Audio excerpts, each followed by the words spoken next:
The Where Our Minds Wander podcast may contain sensitive content and explicit language. Listener discretion is advised.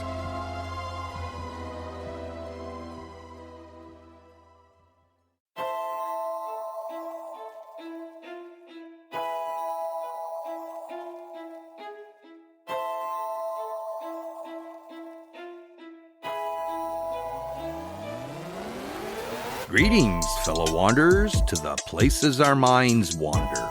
The house at the end of the dirt road, where disembodied voices whisper and strange sounds make the living shiver. Where shadows lurk at the edge of the woods, just outside your back door. And mysterious lights speed beyond reason across the clear night sky. Odd events throughout time that lead you down the rabbit hole. I'm Wes. And I'm Beth. And this is Where Our Minds Wander. Hello and welcome to Where Our Minds Wander, all you fellow wanderers. Thank you for joining us. Hello, everybody. Well, Beth, seems like we got into the studio at just the right time because the thunderstorm has rolled through and we're expecting another one later, which is kind of nice because it did break up the heat because it's been god-awful hot lately. The last week and weekend was just awful. I know, and the thunderstorms don't seem to really be cooling anything off, but... A little bit. Maybe a little, but the lightning has been pretty amazing. Yeah, so hopefully we can get this one finished up tonight before the next one rolls through. We'll do our best. So with that said, I guess without any further ado, Beth's going to get right into her story tonight, which is a pretty good one. I'm really excited about this one. It's got everything you could possibly imagine thrown in. Really? Just about everything? Yes. How excited are you? Are you really, really, really excited? Yes. Can't you tell? Yeah, I can hear it in your voice. Okay, so on June 21st, 1947, Harold Dahl, his son Charles, their dog, and two hired hands were out in Dahl's boat, the North Queen, in Puget Sound near Tacoma, Washington. They were scavenging drifting logs, with permission from the port of Tacoma. And as they approached Maury Island, something remarkable happened. 6 flying saucers appeared in the sky over the boat, and one of the saucers seemed to be in major trouble. Dahl had the presence of mind to grab his camera and take pictures of the crafts. But as the 4 men watched this one saucer struggle to remain in the sky, it began dropping lava-like slag into the water, hitting Dahl's boat. As the men tried to take cover, some of this molten debris burned his son's arms, and so much of it landed on the poor dog that it died. That's awful. That's terrible. And that lava-like slag hitting the water, you would figure it must be sizzling. It must be emitting some kind of sound. Yeah. And steam, and it's got to be terrifying. Well, yeah, you're out in the water in a boat. Where are you going to go? Right. So during all of this chaos, one of the other 5 saucers dipped down and touched the struggling one, which immediately stopped dropping the slag. When the chaos ended, the struggling saucer rejoined the other 5, and all 6 rose together in formation and took off at incredibly high speed. Once they docked their boat, Charles Dahl went to the hospital to treat his burned arm, and Harold Dahl eventually reported the incident to his boss at the sawmill.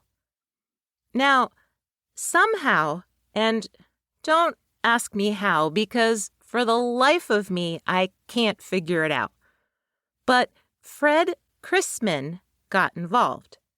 Some sites say that Chrisman was Dahl's boss at the sawmill, but I find that highly unlikely. Other sites say that Chrisman was on the North Queen that day, or that the North Queen was actually his boat. But regardless of how exactly, Chrisman did get involved, and he was quite the character. Fred Chrisman was born on July 22, 1919. In 1942, he enlisted in the Army as a second lieutenant. By 1943, he was a fighter pilot cadet, and within the next 3 years, he was awarded both the Air Medal and the Distinguished Flying Cross. He left the military in 1946. The same year, he claimed to have battled non-humans in a cave during the war.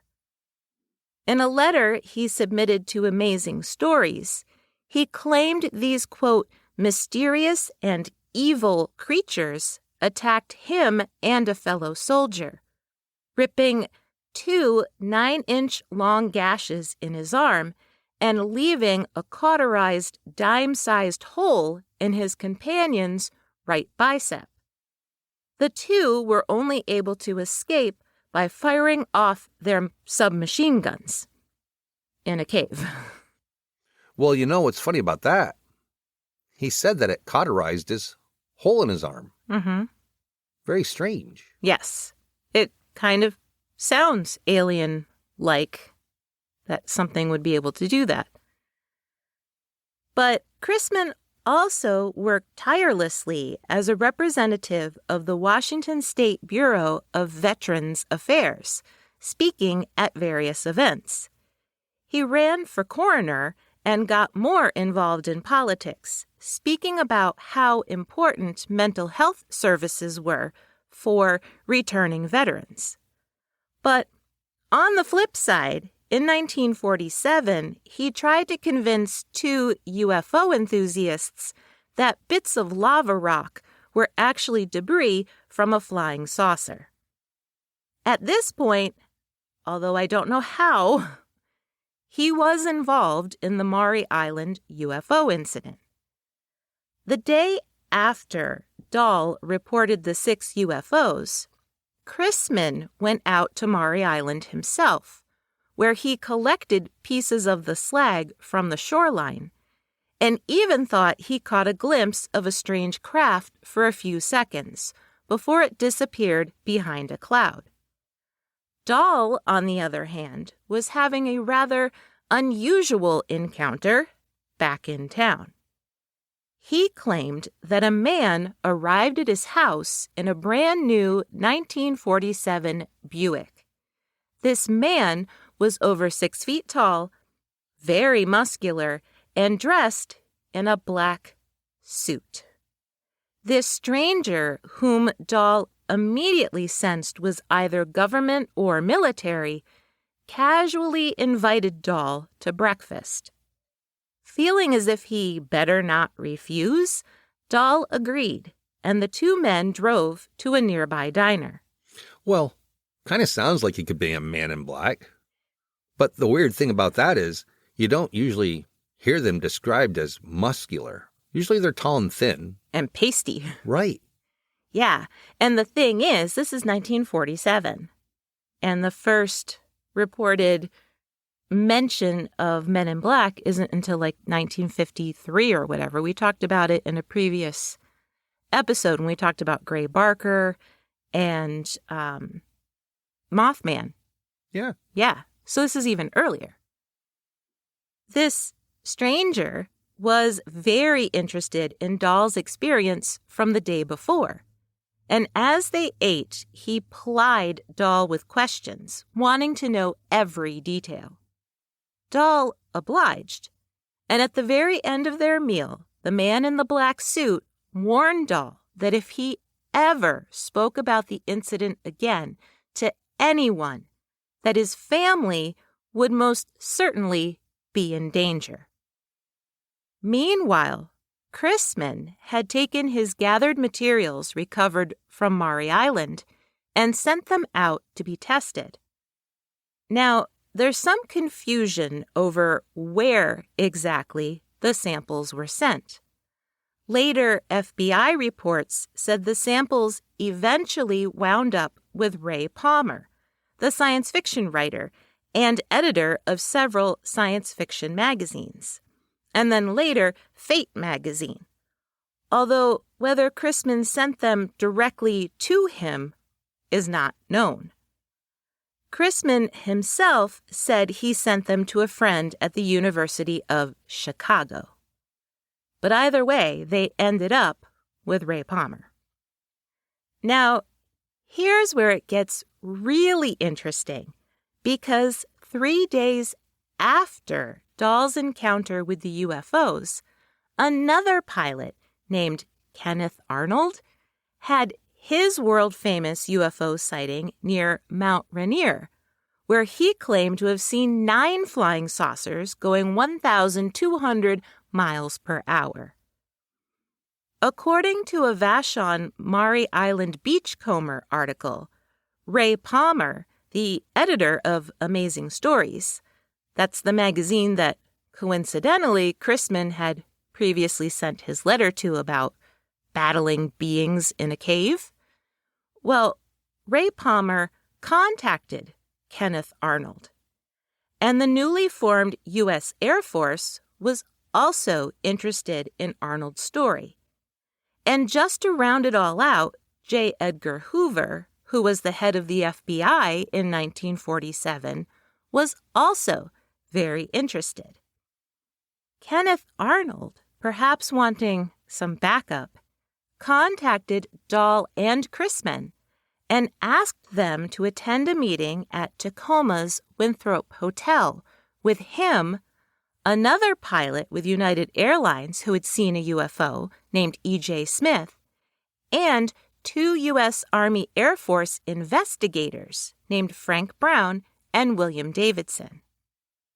Meanwhile, a newspaper reporter who wanted to interview Dahl went to his house. When he arrived unannounced, Dahl and his wife were in the middle of a heated argument. Dahl angrily told the reporter that it was all a hoax and to stop bothering him. And yet, on July 31st, 1947, Dahl attended the meeting at the Winthrop Hotel. After telling the Air Force investigators everything that had happened, Dahl told them that he was already tired of all the attention and the trouble it was causing him, and that he just wanted them to write it off as a hoax. He never said to the investigators that it was a hoax, which is a very important distinction. He only said that he wanted them to write it up as a hoax so that it would all go away.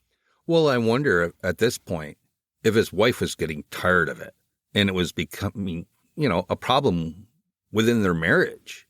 And that's probably what the heated argument was about. And he's just like, I've had enough of this. I'll just tell them it was a hoax, write it up as a hoax, and they'll leave me alone. And maybe our marriage can get back together the way it was. Yeah, or it'll all go away. The men in black will stop bothering me. Right. Right? So the investigators wrote it up that way. They typed up a statement that said that the debris was not from a UFO and that it was all a made-up story, which both Dahl and Chrisman signed. Except it wasn't over. Almost as soon as the meeting ended, a reporter called Kenneth Arnold with leaked information. Some of it was so specific that Arnold suspected that the hotel room they had been in was tapped. And even more disturbing, Chrisman gave the 2 Army investigators, Lieutenant Frank Brown and Captain William Davidson, some pieces of that slag to bring back to Hamilton Field with them to be analyzed. But the men never made it home. Their B-25 airplane crashed near Kelso, Washington, shortly after takeoff. Quite the coincidence. It's all weird, and it's going to get weirder. I know. I know the story. Only because I told it to you the other night. No, I've heard of this story before. Oh. Yeah. Didn't I mention it many, many months ago that this is something that we should cover? Like I remember. I don't know. Oh, well, then that's the case. Yeah, I told you, and now you're just getting to it. I love it when I think I've found something new and I'm excited to tell you all about it, and you already know. I know. But at least sometimes you pretend, like it's new information. I know. Which is very sweet. Yeah, I know how to keep my marriage going also.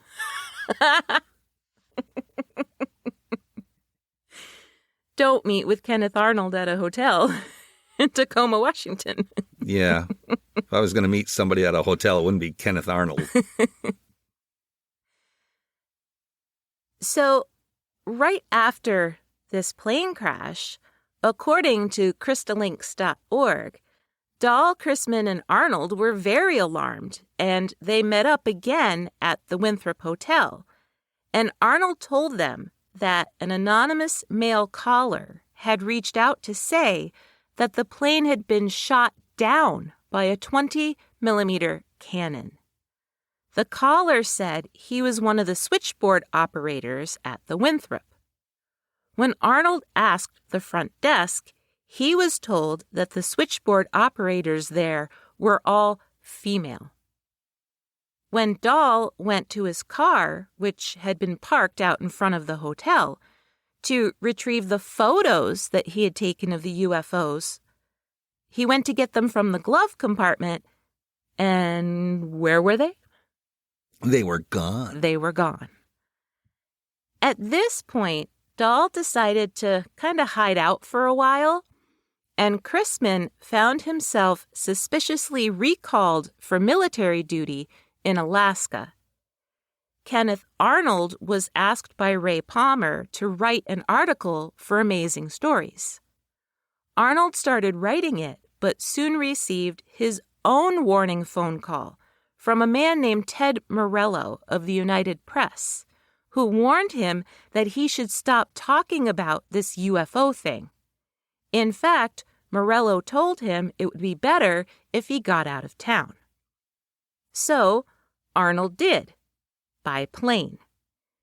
He stopped in Pendleton, Oregon for refueling, but when he took off again, his engine froze in midair.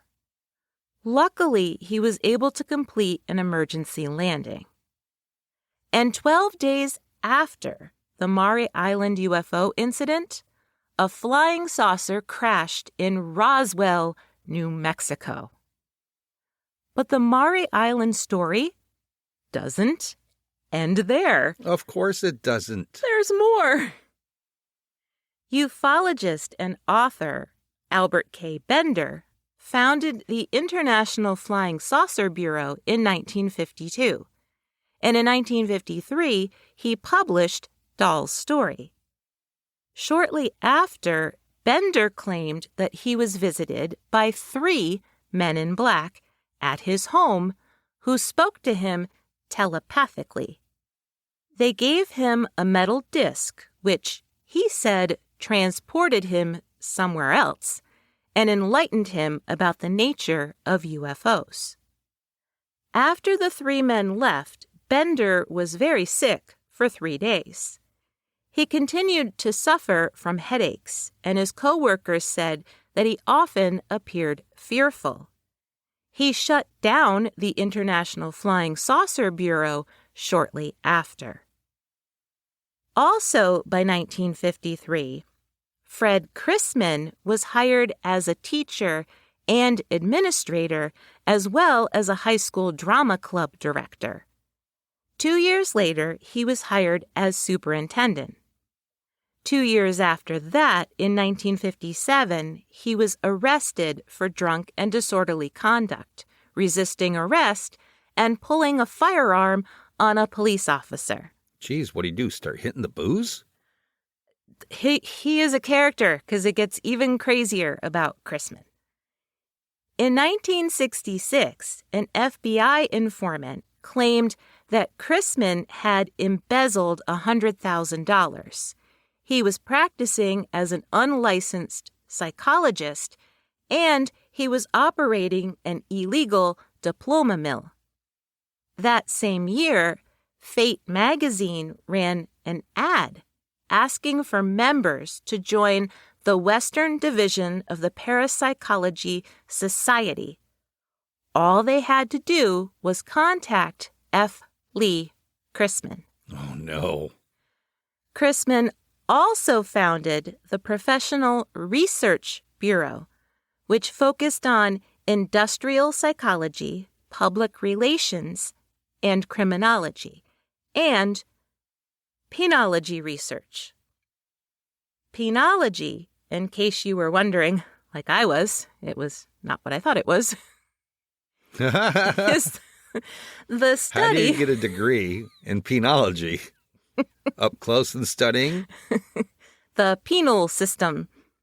Yes, I get it now. Yes. So that's what it is. It's not the penile system. No. The penal system. Right. It's the study of prison management, rehabilitation practices, and punishment. Industrial psychology is basically the study of happiness in the workplace and how to improve human behavior in the workplace. And then things get even more strange. On March 1st, 1967, New Orleans businessman Clay Shaw was arrested for conspiring to assassinate JFK. The first person Shaw contacted after his arrest was, guess who? Fred Chrisman. Fred Chrisman. The district attorney issued the following statement. Quote, Mr. Chrisman has been engaged in undercover activity for a part of the industrial warfare complex for years. His cover is that of a preacher and a person engaged in work to help gypsies. Our information indicates that since the early 1960s, he has made many trips to the New Orleans and Dallas areas in connection with his undercover work for that part of the warfare industry engaged in the manufacture of what is termed in military language as hardware, meaning those weapons sold to the U.S. government which are uniquely large and expensive. Mr. Chrisman is a former employee of the Boeing Aircraft Company, in the sense that one defendant in the case is a former employee of Lockheed Aircraft Company in Los Angeles. In intelligence terminology, this ordinarily means that the connection still exists, but that the former employee has moved into an underground operation. More often than not, a bad record or evidence indicating that he has been fired is prepared for the parent company to increase the disassociation between the two. Oh, my God. So, it seemed that JFK conspiracy theorist Richard E. Sprague believed that Fred Chrisman was one of the three tramps. Have you ever heard of the three tramps? The three shooters, right? Yeah, I guess. I had just never heard of that before. Well, I've never heard that term before, and I've listened to a lot of conspiracy theories and theories on the JFK assassination. Yeah. So apparently the three tramps were what all the newspapers called the three men that were escorted out of the book depository by Dallas police immediately after JFK was killed. And for years, their identities were in question because everything was sealed so nobody could know who they were for sure. Okay, now I got you. So this guy was saying that Chrisman was one of those three men. Right. Chrisman was picked up for reckless driving the same day as the district attorney's statement was made public. He was never actually charged with any involvement in the president's murder. But his story continues. Beginning in 1968, Chrisman hosted a radio talk show on Washington State's KAYE network under the pseudonym John Gold. On his show, he denounced workplace sensitivity training as, quote, communist-oriented brainwashing, which was weird because he'd founded that organization to look at making people happier in the workplace. Mm-hmm. And now he's denouncing it as Right. communist brainwashing. He also encouraged disruption of all kinds of civic organizations, especially the PTO. So, as you can imagine, within a year, he was sued for libel, specifically after accusing a local Tacoma official of being a communist. And when he continued to play Nazi war songs on his radio show, and a listener complained that Chrisman had encouraged listeners to assassinate other local leaders, the FCC brought the station to trial for violating the Fairness Doctrine. Sounds like something just snapped in his brain. I know. But people are saying, well, if he was on this radio show telling you to go out and take out leaders that you don't like, well, why wouldn't he have been part of the Kennedy assassination? Right. Like, to go from that and to flip to it's just all bizarre. So Chrisman resigned before he could be brought to trial, and he was next hired as the vice president of the Tacoma Library Board, despite lying to them that he had a doctorate. Does nobody do background checks for people when they're hiring for positions? Because this guy was a clear red flag. I know. So, in 1975, True magazine published an article revisiting the idea that Chrisman was one of the three tramps involved in the Kennedy assassination. However, further research proved that Chrisman wasn't anywhere near Dallas on that day.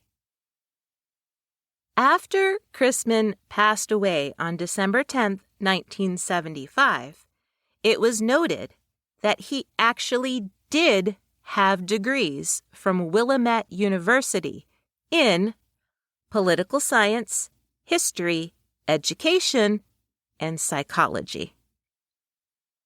So, what does all of this say about the Maury Island UFO incident? Well, the narrative on Harold Dahl, it basically ends. After he signed the paper saying that it was all a hoax, he disappears.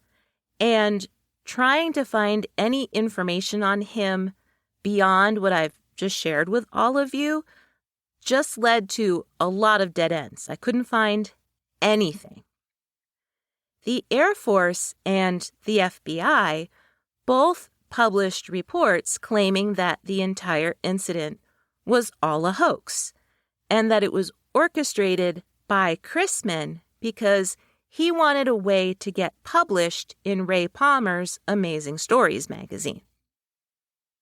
Except he already was when he had the article published about fighting off the aliens in the cave. Right. During World War II. So then I found a really interesting article on the Humanities Washington website, in which lawyer and researcher Steve Edmiston reaffirmed that in the FBI documents, Dahl said, quote, "Oh, I stand by what I saw. I saw what I saw, but I'm now going to pretend I'm a liar, because that's an easier thing for me to live with than ridicule." Well, that makes sense. And J. Edgar Hoover was told by the investigators that Dahl never said it was a hoax. He only stated that he was going to say it was from that moment forward, so he didn't have to put up with the ridicule or the trouble anymore. And according to Crystalinks.org, in April of 2007, the crash site where the B-25 went down near Kelso was reinvestigated. There were actually 4 passengers on that plane, 2 of which put on parachutes and survived the crash. The crash was caused by a fire in the engine, which took off the plane's left wing and its tail. There was no evidence of sabotage or that somebody shot it with a cannon. But strangely, the Air Force didn't admit until years later that the 2 investigators who didn't survive were carrying, quote, secret cargo, which is presumed to be some of the slag from Dahl's boat. Isn't that incredible? This story is just twisty. So you can all see, I'm sure, why the Maury Island UFO incident has stayed in people's minds and why it is often brought up in UFO discussions, conspiracy discussions, and when it comes to the first mention of Men in Black. It's enough to drive you crazy. You know, they would just be so much better off just to come out and tell everybody the truth, whether they can handle it or not, and put it out there. Because every time they put something out there and then they go back and say, oh, that's, we were wrong. Then they come back out, well, there's some truth to this. It just discredits them. Right. Tell the American people or tell everyone around the world what's actually going on, and just, it'll go by like everything else. It'll soon pass.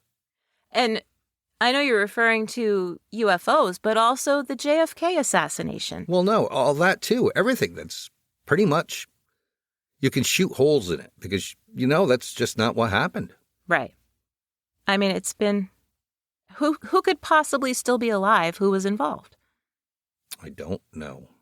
Right? And that was the point. It was supposed to be sealed until everybody involved had passed away. Which, to me, sounds suspicious anyway. Right. Yeah.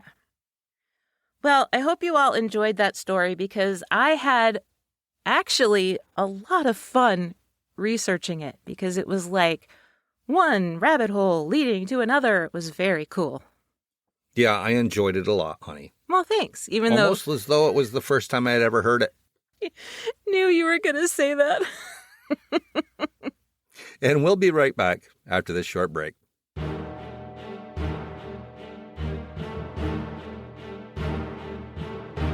Hey, did you know? Using 17-foot-long crocodiles as research, scientists recently determined just how strong a Tyrannosaurus Rex's bite would have been. With its banana-length teeth, a T-Rex could bite with a force of 8,000 pounds, with some of its individual teeth exerting 431,000 pounds of pressure per square inch. The kicker? The T-Rex didn't have the strongest bite. Turns out, the prehistoric crocodile, which could be as long as 40 feet, actually out-chomped the T-Rex with an estimated bite force of 18,000 pounds. Who'd have thunk it?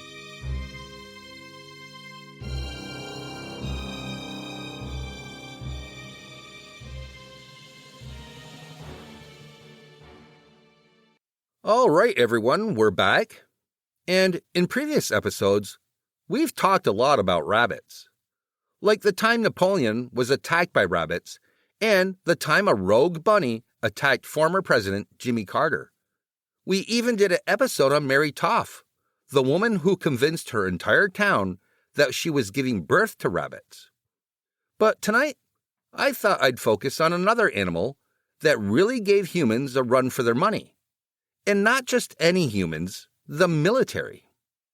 I'm talking about the Great Emu War of 1932, when the Australian military took on 20,000 emus and lost. Emus have had a long history in Australia, having lived there for thousands of years.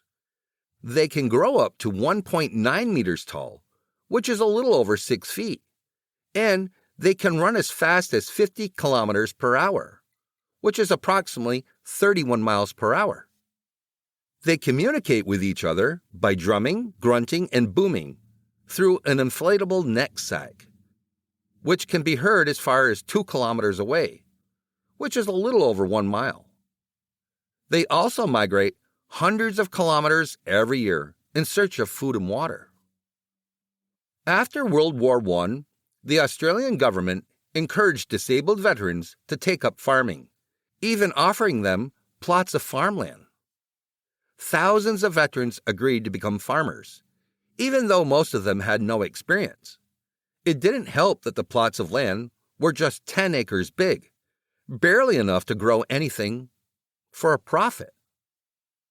In Western Australia, 5,000 veterans took on farms, but the soil was awful. Vermin ran rampant, and their inexperience at growing wheat, the only thing that would successfully grow there, meant that it was a rather difficult existence. According to Collector.com, wheat prices began to plummet, and the number of farmers who turned to alcoholism skyrocketed.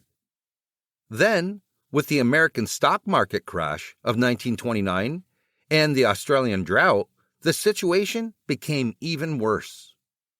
The Great Depression in Australia was even worse than it was in the United States, and as wheat prices fell even more, a quarter of the veteran farmers gave up and left their farms. Hoping to keep the remaining farmers on their farms, the government promised subsidies, only to take back the promise right at harvest time.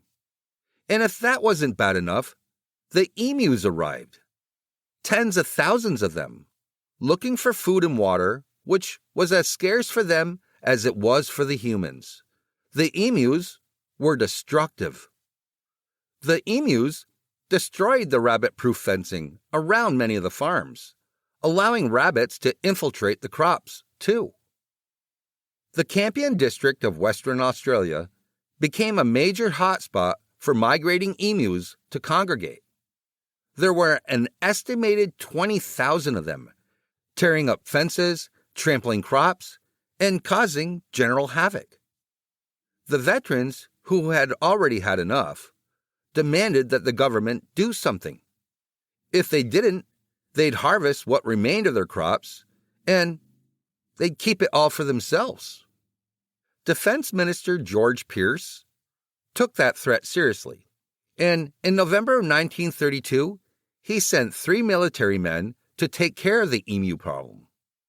Armed with Lewis light machine guns and 10,000 rounds of ammo, Major Gwynedd Purvis Wynne Aubrey Meredith, Sergeant S. McMurray, and Gunner J. O'Halloran arrived. Rounding out their team was a Fox Movietone cinematographer who was hired to document the easy victory over the birds. Pearce saw an easy way to boost morale among the Australian people, and while they were at it, they were to collect 100 emu skins so that feather hats could be made for fellow officers. But little did he know, it wasn't about to go down the way that he thought. Meredith and his 2 men, which, by the way, I should have probably mentioned before, were from the 7th Heavy Battery of the Royal Australian Artillery. They decided to ambush the flock of emus on November 2nd, 1932. Lying in wait near a dam, the soldiers watched as about 50 emus congregated in the shallow water. According to Britannica, the soldiers had perfect, clean shots at almost point-blank range. But as soon as they fired the machine guns, the emus scattered. Plus, one of the guns jammed, rendering it completely useless. Undeterred, the soldiers spent the next 3 days trying to take down the birds. The veterans even helped, by trying to usher groups of emus into trucks. But it didn't work, and one of the trucks actually crashed when it accidentally hit one of the birds. Next, Gunnar O'Halloran tried shooting the emus from a moving truck, but the birds could run faster than the truck could go over the uneven terrain. Added to that, the emus really had tough hides, so unless it was a direct hit, the birds just kept on running. And even the emus that were directly hit, well, they just kept on running. By the third day, only 30 emus had been killed, leaving 19,970 still at large. According to The Guardian, the three soldiers began to notice that the emus were incredibly intelligent, even picking pack leaders to stand watch and warn the other birds when the soldiers approached. One soldier even referred to them developing, quote, guerrilla tactics. Meredith said the birds had the, quote, invulnerability of tanks, and that it's more than astonishing, it's miraculous. If I had a division of men who could carry bullets like that, I would take on any army in the world, end quote. The Sunday Herald, out of Sydney, well, they reported that one of the three men said, there's only one way to kill an emu. Shoot him through the back of the head when his mouth is closed, or through the front of his mouth when his mouth is open. That's how hard it is, end quote. By November 8, just 6 days after the Great Emu War had begun, newspapers began carrying stories about its colossal failure. Some members of the Australian House of Representatives joked that the emus deserved medals for winning every round so far. 2,500 rounds of ammunition had been essentially wasted, since only an estimated 50 birds had been killed. Meredith and his men withdrew on November 8th. But the Campion farmers were pissed. They had been promised a way to make a living, and so far it had been one horrible setback after another, with no relief in sight. They demanded that the government come back and do something. Defense Minister Pierce came across one report from the farmers that claimed 300 emus had been taken down, not 50. And since no humans had been hurt in the conflict so far, he decided that that was enough to justify sending Meredith and his team back in. On November 12th, Meredith, McMurray, and O'Halloran returned to Campion. The cinematographer wasn't with them this time. Gee, I wonder why not. Can't imagine. This time, they were marginally more successful, although it's been suggested that the figures were inflated to make it seem that way. Reportedly, 986 emus were killed using 9,860 rounds of ammunition. That's 10 rounds per bird. Pierce, well, he felt that he could no longer justify the war, as the amount of ammunition being used was far too costly. He pulled his men on December 10th, 1932, after nearly a month of fighting.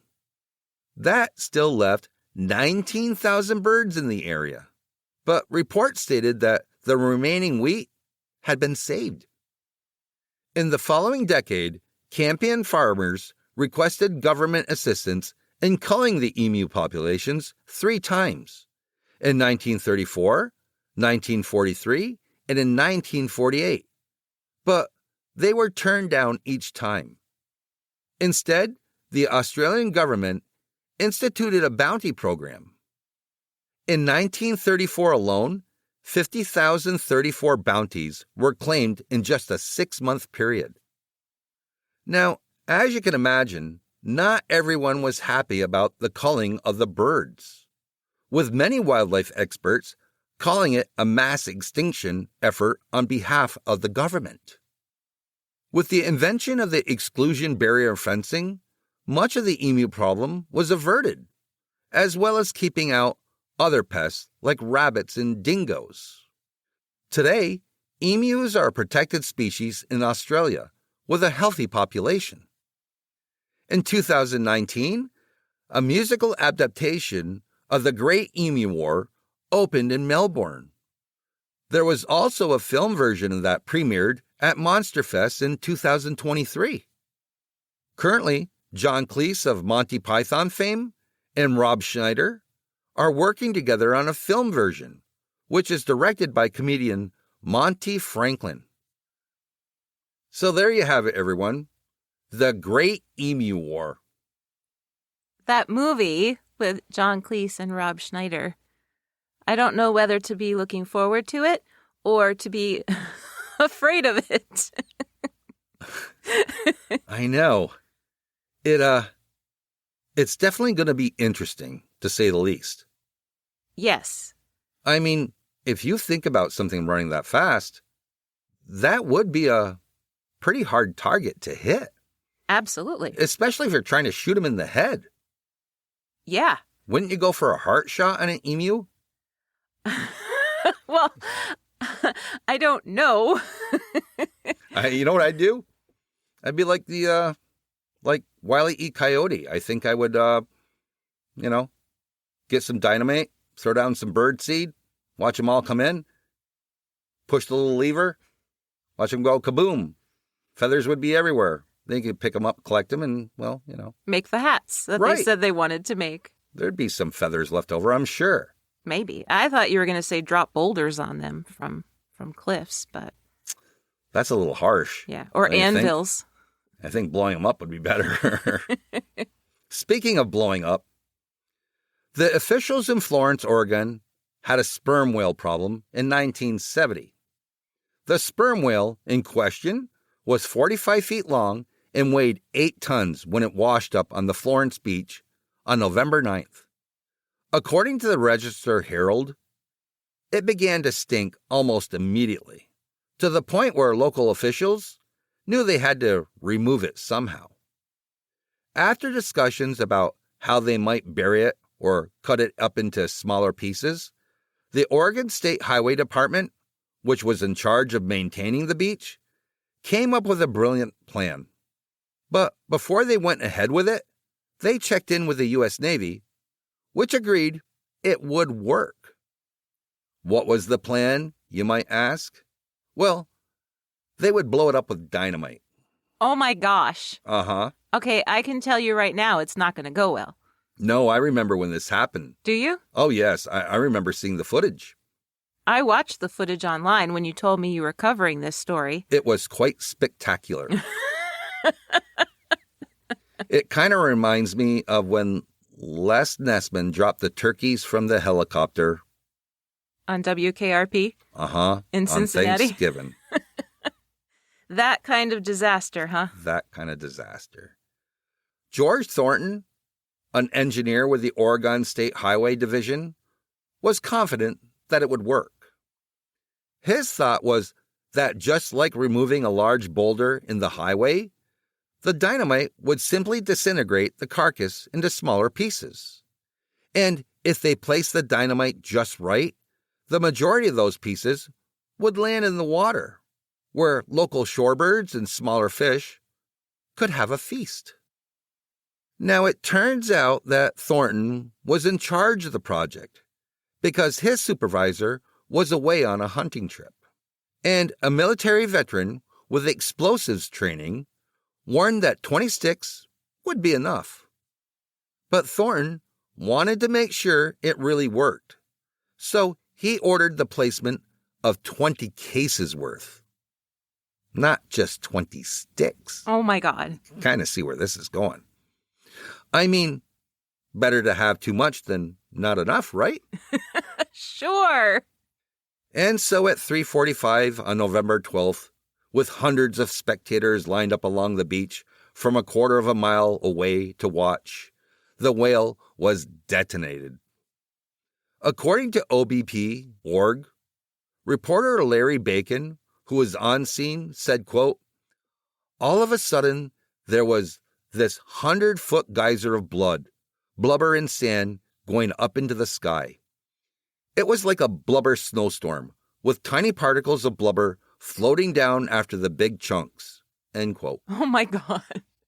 That's horrible. It's like a water fountain of blood and blubber. Oh. Bacon said that the spectators, who are now all running away screaming, were showered with bits of blubber falling like rain. Very stinky, very disgusting rain. Oh. Paul Lindman, a reporter with KATU TV out of Portland, remarked on air that, quote, landlubber newsman became land blubber newsman, for the blast blasted blubber beyond all believable bounds. That's pretty poetic. That's quite the alliteration.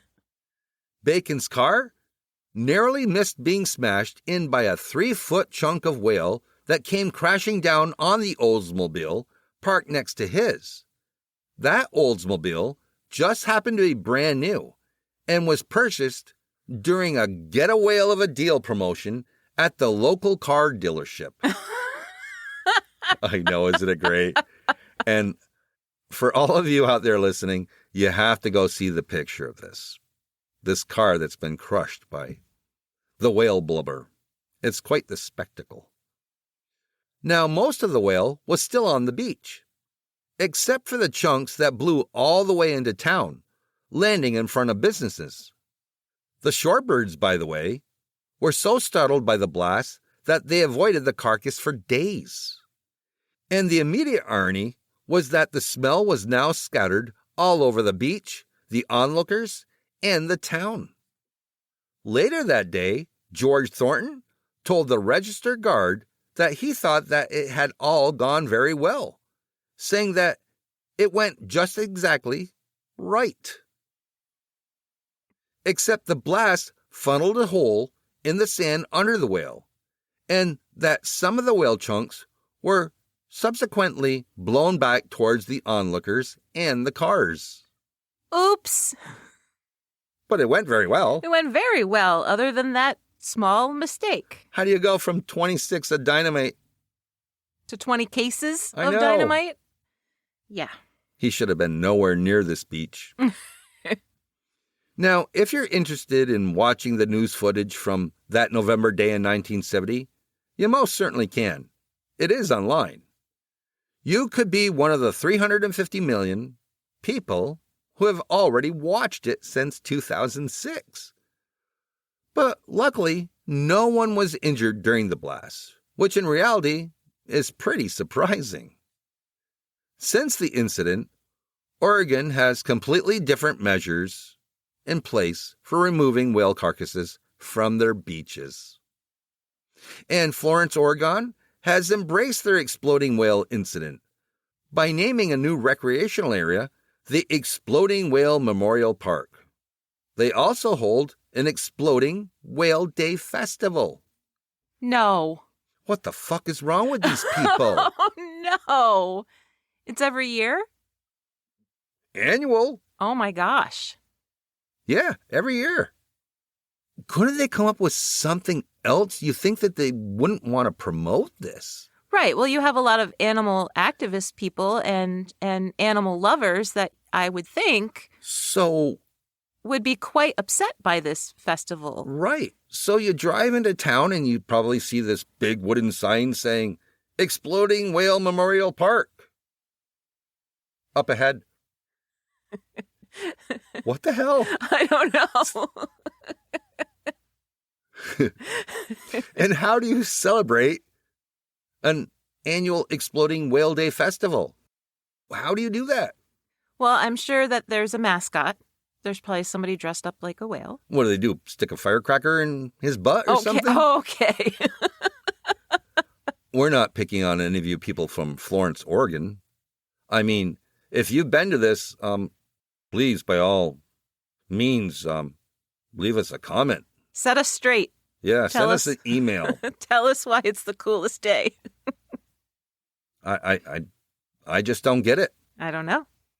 I mean, isn't there something else maybe the town is known for that they would want to hold an annual festival about it? I don't know. I'd like to see a reenactment of it. I think what they ought to do is maybe get some local artisans together, or perhaps some, I don't really know. Tell you the truth. Make like a paper mache whale. Yeah. And fill it with confetti and paper streamers and stuff. Yeah. That'd be great. Like a big piñata. Yes. Except you dynamite it. Well, yeah, but then we'd have, Tootsie Roll missiles going through town. I don't think you want to dynamite it. They were just lucky that nobody got hurt on this one. No. Because whale blubber coming down, even in tiny pieces, that's gotta hurt. Well, yeah, and they were saying some of the chunks were as big as 3 feet wide. That's what took out the car. Oh, you should see the picture of the car. It's just incredible. Yeah. It's just demolished. Yep. And they just got it, too. I know. As a whale of a deal promotion. Oh, my God, these fools. I've never heard of such a thing. I'm sorry we're going on, but this one really, it really just baffled my mind. How anybody could think that 20 cases of dynamite blowing up a whale would be a good thing. And if you look at the pictures, this whale isn't that big. Well, it was 8 tons. Yeah. Look at the pictures. It's not that big. No, it's not. When I watched the video, I was actually surprised by how small it looked. Yeah. Well, there you have it.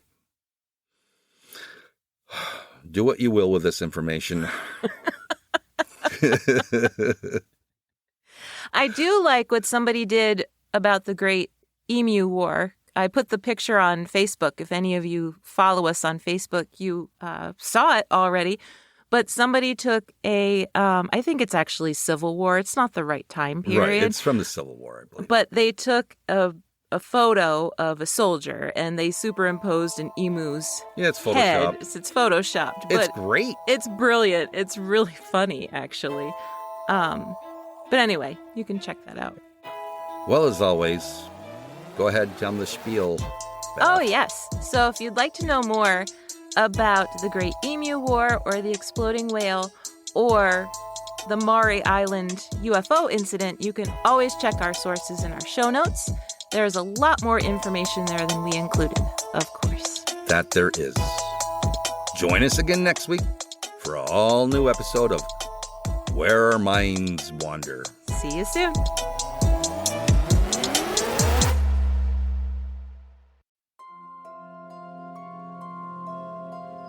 Thank you for joining us. We look forward to traveling with you again to the places where our minds wander. If you like what you heard, please take a moment and provide us with a 5-star rating and a comment on your favorite listening platform. It really helps us move up the list and become more visible on the podcast charts so new people can find us. And thank you all for your continued support. See you next week for an all-new episode.